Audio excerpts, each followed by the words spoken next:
आहे डॉक्टर सुवर्णा पवार. मी समुदाय आरोग्य अधिकारी आहे Vadgaon sub centre PSC Chinchodi तालुका हिमायतनगरमध्ये. ठीक आहे. आज मी तुम्हाला सिकल सेल विषयी माहिती सांगणार आहे. सिकल सेल म्हणजे काय? हा एक रक्तामधला अनुवंशिक आजार आहे.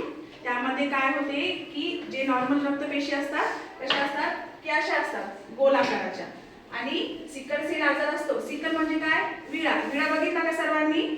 विळाच्या आकाराच्या म्हणजे अशा असतात.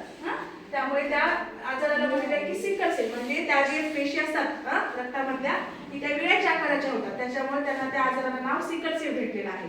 आणि नॉर्मल अशा रक्तपेशी असतात गोल आकाराच्या. त्या कशा असतात? आकाराने गोल असतात आणि लवचिकता असतात. म्हणजे त्यामुळे काय होते की आपल्या शरीरामध्ये आपण जेव्हा बाहेर फिरतो हे आपल्याला कशाची गरज असते? ऑक्सिजनची गरज असते.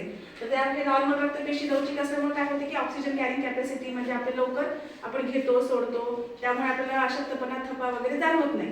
पण त्याच सिकल सेल आजारामध्ये काय असते की विळ्याच्या आकाराचे असतात, त्याच्यामुळे टणक असतात. म्हणजे ते रक्तवाहिन्यामध्ये संचालत असताना जे कुठे कुठे अडथळा निर्माण करतात. मग त्याच्यामुळे लक्षणं काय होते की बाबा त्यांना ऑक्सिजन कॅरिंग कॅपॅसिटी कमी येते. मग बरेच ज्यांना आजार आहे सिकल सेल तर त्याच्यामध्ये अशक्तपणा येतो, तीव्र वेदना होतात, नंतर म्हणजे थकवा आल्यासारखं होते. आणि हा आजार अनुवंशिक आहे. अनुवंशिक म्हणजे काय की आपल्या आई वडिलांकडून आपल्यामध्ये येणारा अनुवंशिक आहे. म्हणजे समजा जर तुमच्या आई वडिलांना जर असे आजार असेल तर ते तुमच्यामध्ये येण्याचे 50% चान्सेस असतात.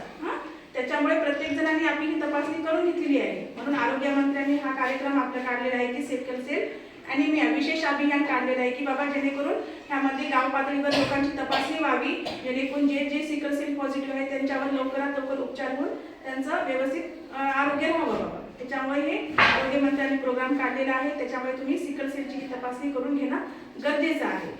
आलं लक्षात?